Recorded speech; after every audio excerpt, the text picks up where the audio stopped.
I offer these every week along with a guided meditation. Just click the subscribe link below to be notified through YouTube when I post the latest recording.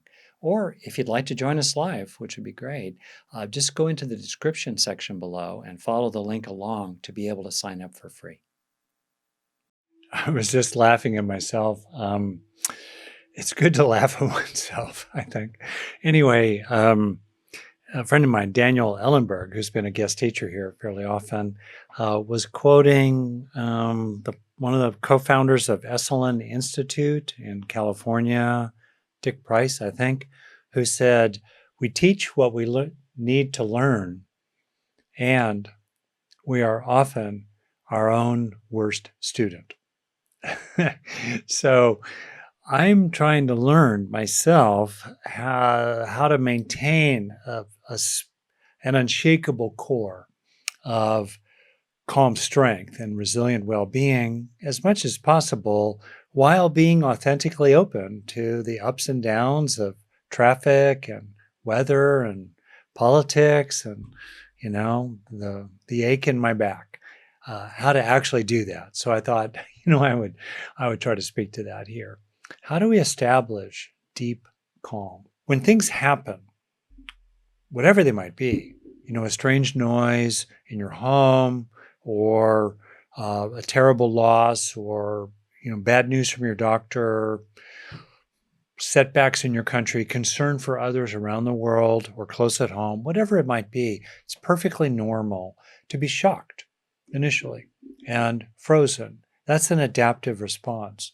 And with that might well be feelings of anxiety or helpless outrage, panic, deep, deep sorrow on behalf of others. This is all normal. So the question then becomes, what do we do with that? How do we move from that? And how do we move from that in a way that is genuine and authentic, that doesn't shame ourselves for being shocked, and doesn't push ourselves too fast, faster than we're ready? How do we move from that? Should we always be calm? I want to say very not calmly. No! Sometimes it's appropriate to run into the house, grab your kids, and get out before, the fire sweeps the whole building. It's sometimes completely appropriate to be full of positive emotion while being enthusiastic and jumping up and down and, having a good old time. One of my favorite images I've seen is this image of a bunch of, I believe, Southeast Asian, certainly Buddhist monks in a roller coaster in wherever, some big amusement park, just having a great time, kind of like laughing and freaked out as the thing goes down. I mean, the full range is our birthright. The question is, what's adaptive and what also is beneficial and what's enjoyable? And then you get to decide what fits that best for you.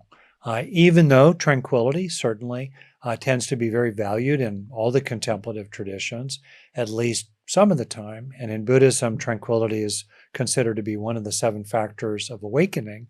Some of the other factors of awakening in Buddhism are energy, as well as bliss. So, there's plenty of room for more than calm. That said, I want to draw here on the evolutionary neurobiology, beautifully described by the great Robert Sapolsky in his book, whose title gives away my main point, Why Zebras Don't Get Ulcers. In the wild, what's normal as time, let's say, flows this way, is for animals to be mainly hanging out in a sense of largely inner calm, because when we're in a state of relatively calm well-being, we don't consume that many resources, bodily resources, and we don't expose ourselves to impulsive actions that lead to various risks. It's our resting state. It's our home base, relatively calm, homeostatic equilibrium of basic well-being. So imagine a herd of zebras out there on the plains of Africa. they're hanging out. And in that relatively calm state, they are vigilant for threat. They're looking around. They are looking for opportunity. Where's the green grass? Maybe they're nudging somebody else out of the way to get their own. Maybe they're, are drawn to some other fellow zebra in particular. They're having their life in a relatively baseline kind of way. Then, boom, a pride of lions attacks. Boom. Normally, and what's supposed to happen in that setting, given the nature of zebras, is to flee. They don't fight, they don't freeze. What's adaptive is fleeing. So their heart starts pounding, stress hormones flood their bodies, they run rapidly. And then, as Robert Sapolsky says, basically, episodes of stress in the wild end quickly, one way or another. And then the zebras return to their baseline, or at least most of them. That's Mother Nature's basic blueprint. That's the template for how to live in general. So that it's normal and adaptive sometimes to burst in stressful ways.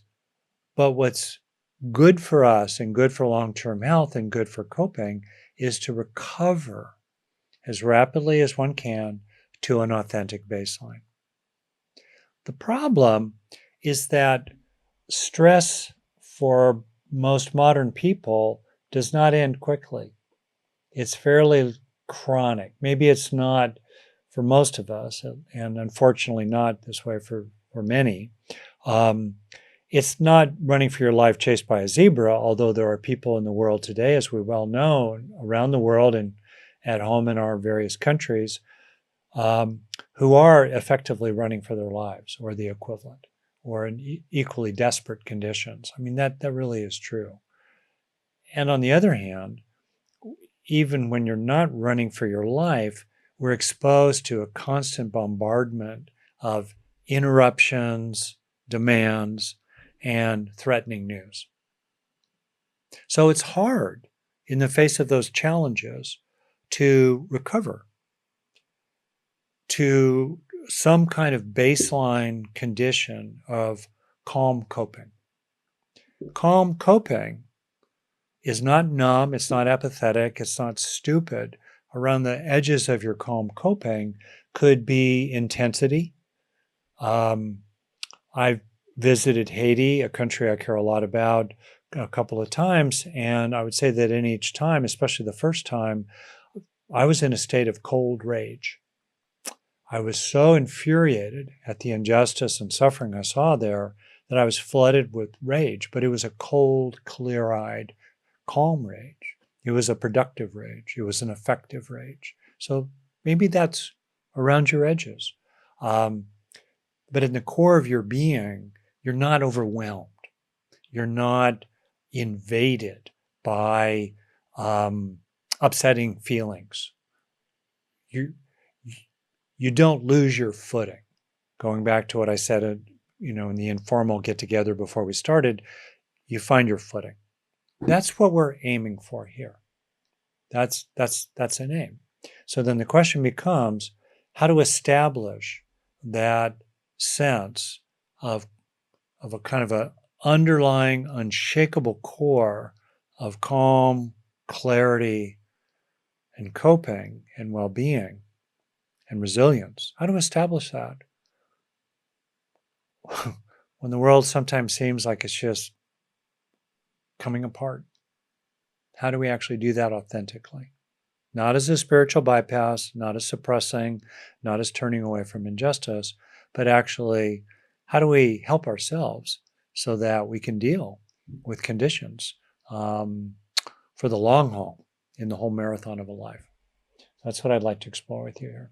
So calm of the sort that I'm describing, and again, thinking about conditions in the Buddhist time, 2,500 years ago, very harsh for most people. Famine, injustice, incredible wealth disparity, extreme patriarchy, Slavery was routine, wars, no modern medicine, no pain control. Um, Childbirth was often fatal. I mean, even in that setting, quite authentically, the Buddha is saying to us, calm is one's thought, calm one's speech, and calm one's deed. Who, truly knowing, is wholly freed, perfectly tranquil and wise. Notice the construction here. It's based on truly knowing that one establishes that underlying ground of inner peace, which can contain sorrow, anxiety, hurt, and anger. So, what is that knowing? What is that knowing? I want to draw your attention to a few key things right now. One is the knowing that all things are impermanent. This is a central teaching of the Buddha. Impermanence is permanent, but other than a few, and I think, the speed of light may be a constant and the area of a circle is pi r squared, blah, blah. That said, we notice that certainly our experiences are continually changing, and most conditions around us are changing as well. Now, they may not change as quickly as we want, but we can be aware, as the Buddha put it, of the rise and fall of everything. That which is subject to arising is eventually subject to passing away. And this is not about some kind of look on the bright side or after every storm there is a sunrise. No, it's just knowing in the present that whatever you're feeling is changing. And that knowing, including deep forms of it that come sometimes with meditative training over time, more and more you hold your experiences lightly. Yes, certain consequences are permanent. Invasions occur, people die, elections occur, people die, things happen. Those conditions certainly are enduring. And our experience of them does inherently have a certain dynamism to it, a certain changiness. And the feeling of this, not just the knowing conceptually, but the feeling of the immediacy of the ongoing changingness of the present, has been identified by the Buddha and certainly many other wise people, including Eckhart Tolle, for example, quite recently. The feeling of the immediacy of the changingness of the present moment brings us to holding the present moment more lightly and less personally, and thus more peacefully and competently or capably. We become more capable of dealing with the present moment, paradoxically, as we feel ever more deeply its changingness. This is a matter of deepening in practice. And for me, I'll say initially I thought, so what? Sorry, Buddha, that seems really dumb. Who cares? Right? Clouds change. Who cares? Why does that matter? But actually, I've come to trust the Buddha as a teacher more and more the longer I am a student of his and his successors. The more we have this felt sense of the immediacy of changingness, truly, the wiser we become. So that's one of the things that is for us to truly know. Things change, experiences change, things change. And empires rise, empires fall. Second thing to know is your own good heart. And I'd like to draw your attention to the so-called Metta Sutta, metta being kindness, loving kindness. This is a fundamental teaching in Buddhism. We find similar teachings in other traditions. And certainly in secular humanism. We find similar moral teachings that pragmatically it's in one's own best interest in ways that are appropriate to conditions to lean more into love than to hate, to lean more into compassion than cruelty, to lean more into a kind of open-handedness than into a clenched fist. Yes, sometimes we need maybe to clench the fist. Maybe sometimes we need to yell at somebody to get out of our way, right?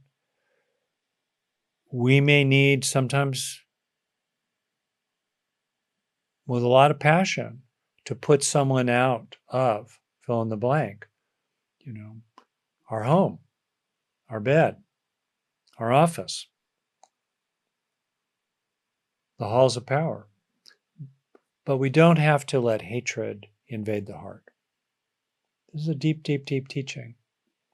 And some of the knowing here is to know that this is true. We can disagree with people profoundly, vehemently, clearly, and we can do so, even selfishly, by not letting hatred and contempt invade our heart.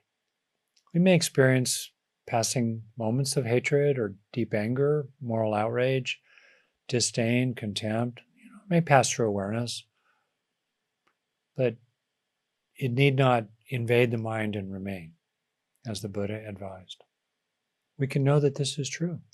We can know that it is possible to vigorously stand up for what we believe in while not taking on board the burden of hating or disdaining other people. Also, we can know that we can bring the teaching here in the Metta Sutta to the being among all beings who wears your own name tag, who's you, right? Can you wish yourself to be happy and secure? Can you wish for yourself to be happy at heart? Not leaving yourself out, omitting none. In other words, not omitting you. Can you do that, right? Can you not despise yourself, right? Can you cultivate kindness toward yourself? This is another knowing, that we are allowed to take care of ourselves. We are encouraged, certainly in the Buddhist tradition and in other traditions, to put our own oxygen mask on so that we can then help others.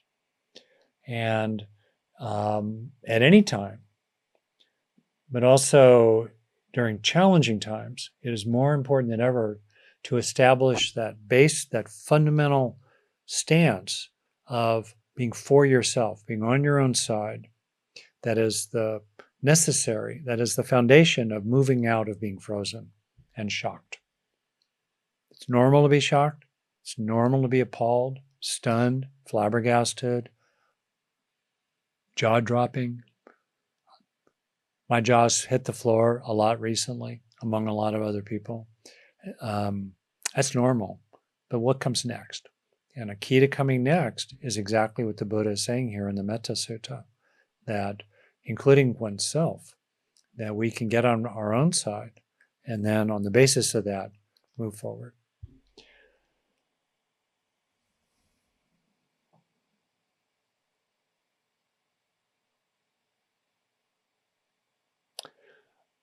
Another thing that I believe is in the knowing. So I want to go back to the knowing here, and then I'll move on to questions and comments from people. To repeat the quotation, calm is one's thought, calm one's speech, and calm one's own deed. Calm one's deed, who, truly knowing, is wholly freed, perfectly tranquil and wise. So what is that knowing? Which frees us and opens us to that place inside, potentially surrounded by agitation, but that core inside that is perfectly tranquil and wise. What is that knowing? So I've spoken about some of those knowings already.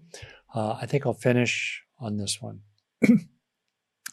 In the Buddhist tradition, and we find parallels in other contemplative traditions, it is said that there are three fundamental pillars of practice.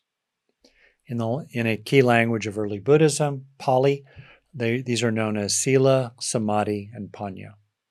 Sila essentially is virtue, morality, often expressed as restraint, including in the 5 precepts in Buddhism of not killing, not stealing, not being intoxicated, not abusing sexuality, and not engaging in false speech.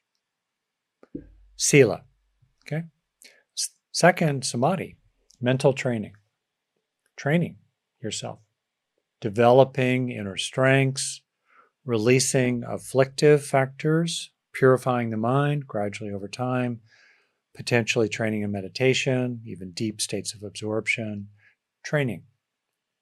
And then panya is wisdom, insight, some of which I've spoken to. Here I want to highlight samadhi, or in general terms, training. Some of the knowing that enables us to deal with the world is knowing that we need to manage our own reactions, and we need to gradually cultivate positive forces embedded in our own body, positive factors and inclinations, habits, tendencies, motivations in our own body that are good for us and others. We develop these, we cultivate them. So, for example, we can deliberately cultivate increased sense of patience, the capacity to tolerate conditions, and wait. We can also potentially cultivate greater courage, greater confidence, to not be intimidated by powerful forces that want us to shut up and sit down and just go along for the ride. That too could be cultivated. You decide what you would like to cultivate. I deliberately dropped into the chat 2 links. One to a talk I gave back in, I believe, late November about the good that is also true. We can cultivate a sense of perspective that even as we see actual harms and toxic spectacle, we can recognize that truly much larger and vaster than either of these are the efforts of countless people around the world, perhaps you among them, to make our societies better, even amidst actual harms and toxic spectacle, and also more broadly, even just the goodness in everyday life, and really, really broadly, the universe and potentially the unconditioned ground of all altogether. So I put that in. It's worth looking at, including the graphic triangle that goes with that. The other is an extraordinary essay I saw today from Heather Cox Richardson. I'm not going to argue about what she had to say about the birth of Abraham Lincoln, his times, and lessons historically from those times for us today. She speaks to, in that essay, the importance of developing understanding of what is actually happening in its context. So that's an example of something you might choose to develop.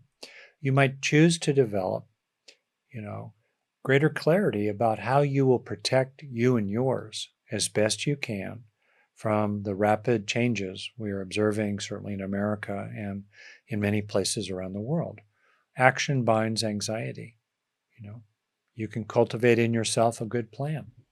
You can cultivate in yourself the motivation to fill in the blank, gather more information, talk to friends. You can cultivate in yourself reaching out to others. I live in an area that's vulnerable to fires here in Northern California. Recently, we got a notice of a neighborhood meeting to talk about mutual protection and preparation and an evacuation plan. I mean, we can do all these things. What are you trying to cultivate these days?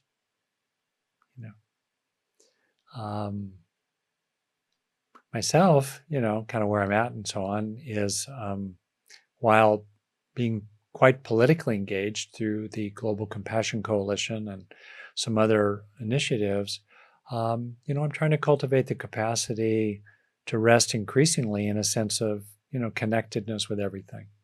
with a loving heart, moment by moment. Okay, what are you cultivating? What are you working on? I'm also cultivating on, not being so prone to exasperation under certain conditions. What are you cultivating?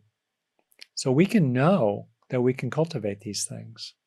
One of my favorite quotations to finish here from the Dhammapada is, "Think not lightly of good, saying it will not come to me. Drop by drop is the water pot filled. Likewise, the wise one, gathering it little by little, fills oneself with good."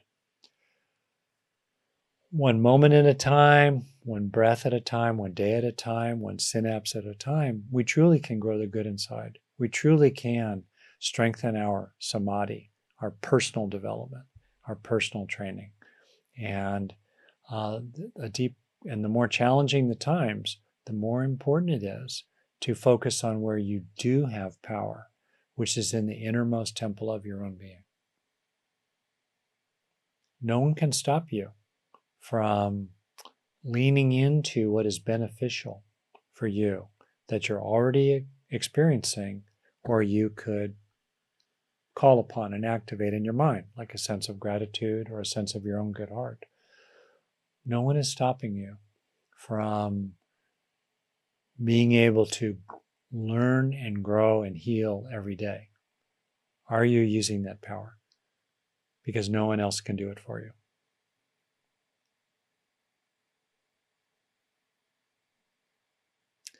And then last on this, truly last, one of the most important things to develop, given our vulnerability to red zone spikes of stress that then become the new normal, chronic stress, it's extremely important biologically to find a few breaths a day, ideally a few minutes a day, in very deep states of calm, like we did, or at least I was attempting to guide you into during the meditation. That's really important. I think of it as deep green. If you think that the baseline condition for zebras is, let's call it pale green, with brief episodes of red zone stress followed by recovery back into pale green. It's also important, particularly if you're exposed to a lot of chronic stress, as a lot of us are. We're rushing about, we're pressured, we're upset, we're worried, we're mad, we're concerned for others, we're just spun around, whatever it could be. It's especially important to train in deep calm. As best you can, take 3 breaths in a row in which the exhalations are twice as long as the inhalations. That'll slow your heart rate. Deliberately find a place of refuge in your home in which you know you're safe, comfortable, maybe curled up in your bed with a pillow in front of you. And then help yourself recognize again and again and again that you're basically all right then and there. And let that sense sink into you. Calm. Have a sense of others who love you or others who you love.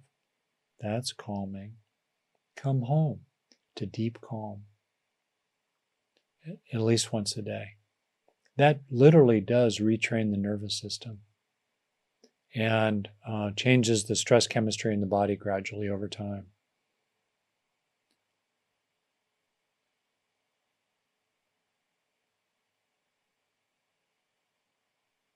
For reals. Deep calm. Okay. So let me take a look at maybe some yes buts. No worries. I have my yes buts coming through. I see some nice suggestions about how to rest in deep calm, return to deep calm. I'm just taking a look at questions or comments. I'm scrolling up from the bottom. I really appreciate also Dr. Sanpal's comment at 13 past. One poet said, "Little drops of water make a mighty ocean, little grains of sand make a mighty castle." Much as the Buddha said in the Dhammapada quote, "Think not lightly of good, drop by drop is the water pot filled." So these cultivations, samadhi training, training the mind, developing greater trait, calm, is a matter that develops over time due to the law of little things. And you can have confidence that if you do this repeatedly, a breath here, a minute there, 5 minutes in a row, perhaps over the course of a day, it can really have a big impact on you. All right. Ali raises a very important point, 13 minutes past the hour. Cultivation points to having a strong agency, while the Buddha pointed to no self, ? This can get technical and complicated. I'm going to avoid that. The Buddha encouraged agency. And there are many quotations that we are the fundamental source of our own development over time. And we need to do our own work, and others cannot do it for us. So right there is an emphasis on intention and agency, noting, of course, that wise intention is included in the Eightfold Path. It's perfectly appropriate to have executive functions that make plans, that recognize distinctions, that have values, that value feeding children more than not feeding children. That's perfectly appropriate. None of that, though, requires a presumed unified, always the same, independent from everything, quote unquote, self inside. And the Buddha critiqued that view, and modern psychology and brain science also critiques that view. There can be a sense of self, that's fairly dynamic, that's perfectly normal. What's most helpful is to appreciate that you are a person. There are persons, a body-mind process associated with a particular body that is occurring over time. There absolutely are persons, and as one of the key capabilities of persons is developing a sense of agency and wise intentions. So question, being a person of faith, I eschew, I turn away from hatred. I don't really know what spiritual bypassing is, and I don't know if I may be doing it sometimes. Could you give some examples and non-examples so I can more clearly understand what it is and what it is not? Beautiful. The term spiritual bypass came from John Wellwood, bless his memory. And the basic idea is that, at least as he originally described it, sometimes people can use their meditation skills and their, spiritual mumbo jumbo and stock phrases and cliches and platitudes to avoid dealing with stuff. I know people who respond to others who are upset with some kind of spiritual platitude that does not actually help the person who's upset and basically just serves the function of swerving away from and not empathizing with and developing real compassion for the upset of another person. I know people who also use their spiritual techniques, maybe their meditative techniques, to turn away from psychological material inside themselves that is weighing them down and is causing suffering and is leaking out in their relationships with consequences for others. These are examples of spiritual bypassing. Now, sometimes we're aware of something problematic and we be with it, which is for me one of the three great ways to practice: being with what's there, reducing what's harmful or painful, and growing what's beneficial and or enjoyable. Letting be, letting go, and letting in, right? So let's say we be with it. We're upset about something, or we're with someone else who's, upset about something, or a worldly condition. We be with it for some time that feels appropriate. And then we may deliberately bring to bear some of our spiritual wisdom. I'm using the word spiritual broadly. We may remember that this experience we're having is impermanent. It will change. Even if it has an annoying persistence. We may, open our awareness to a really, really big picture, a sense perhaps of the infinite divine. The question becomes, why are we doing that and what are the results? It may be that we're doing that as a bypass. That's not wise. Or we may be doing that because it is wise and it brings a bigger perspective and it helps us disentangle from maybe another person or some cascade of reactions inside ourselves. This is for each of us to determine what actually is our purpose and what actually is our results. I would say for myself that I was a major league spiritual bypasser. Or you could even say psychological bypasser. I used my mind tricks to avoid feeling things. And gradually I learned that wasn't working. The mind is like a septic tank, not a flush toilet. The stuff sticks around. It doesn't leach out. It's there. The brain is designed to hold on to pain, basically. And I needed to not bypass it. I needed to go into it and to resource myself to be able to do that. And I think sometimes we need to bypass stuff. We need to change the channel and it's okay. Again, that's the question. Why are you doing it and what are the results? And, are you being wise about it? I, like a lot of other people, I would say myself, 4 or 5 years ago, again, to be clear, someone asked me without using their name, so I won't use their name, how do we remain calm and practice equanimity when we're witnessing so many injustices and illegal acts against our U.S. Constitution occurring in the current political climate? Okay. So, to be clear, there are a wide range of political views. My fundamental politics, myself, are to tell the truth and play fair. Let's start there. And maybe we can find common ground there, even if we have, different priorities and values and points of emphasis. So people can be upset about many different things, understandably. In this case, from the perspective that I just quoted here, which I'm not going to argue about, and please do not argue about it in the chat. Okay. More broadly, I got another query, also anonymous, about what to do when you just feel really frozen in your life. You're stuck and you want a better life. You want to find love. You want to make your way forward in life, but you're kind of frozen. So, like I think I've tried to say, to me, you see for yourself, I think it's perfectly appropriate, especially in the early stages of response, to have all kinds of feelings, to be outraged, to be angry, to yell at the television. I've done all that.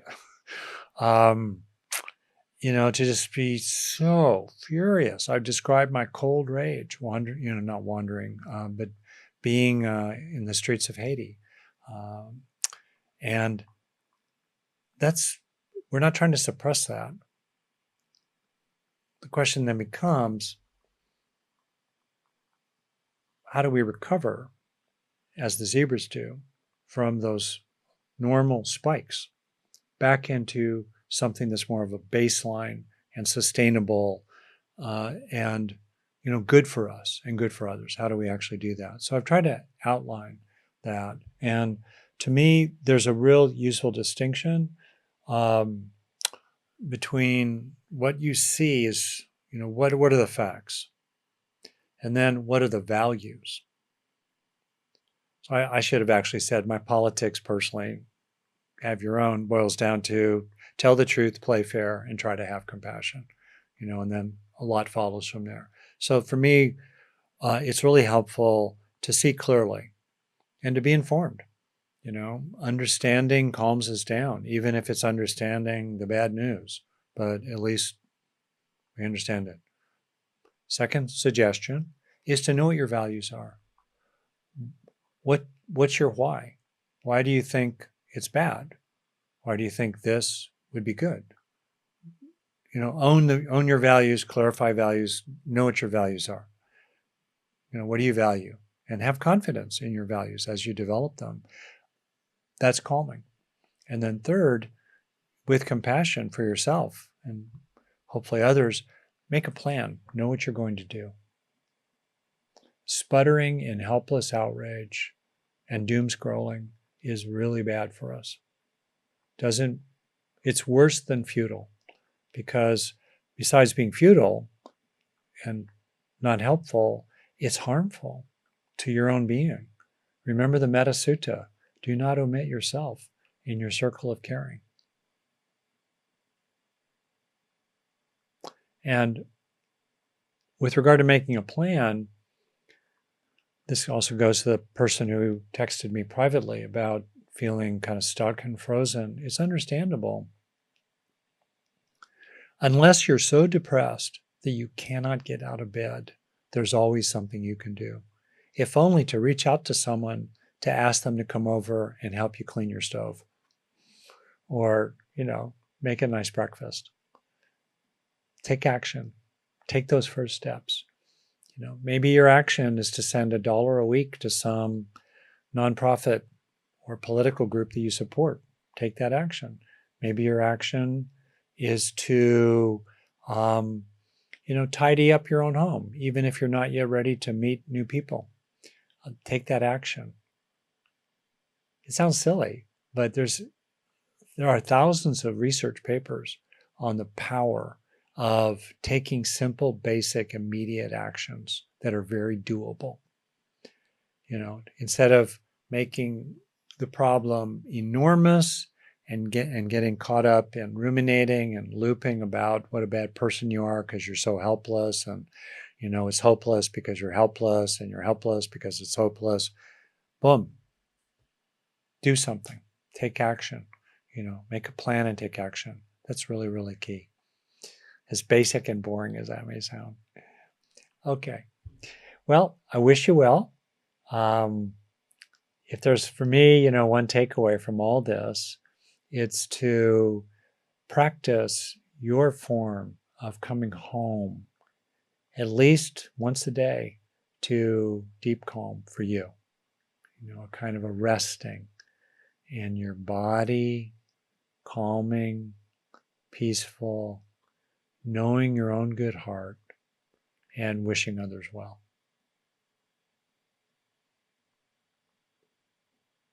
The Buddha taught it. Other great teachers taught it.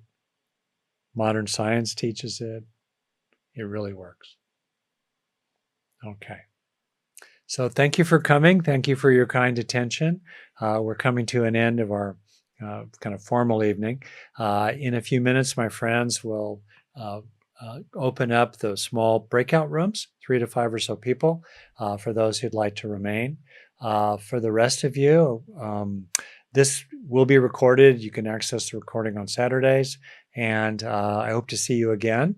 The more of us who are practicing and resting in the green zone, even as we deal with a world that's flashing red, the better the world will be.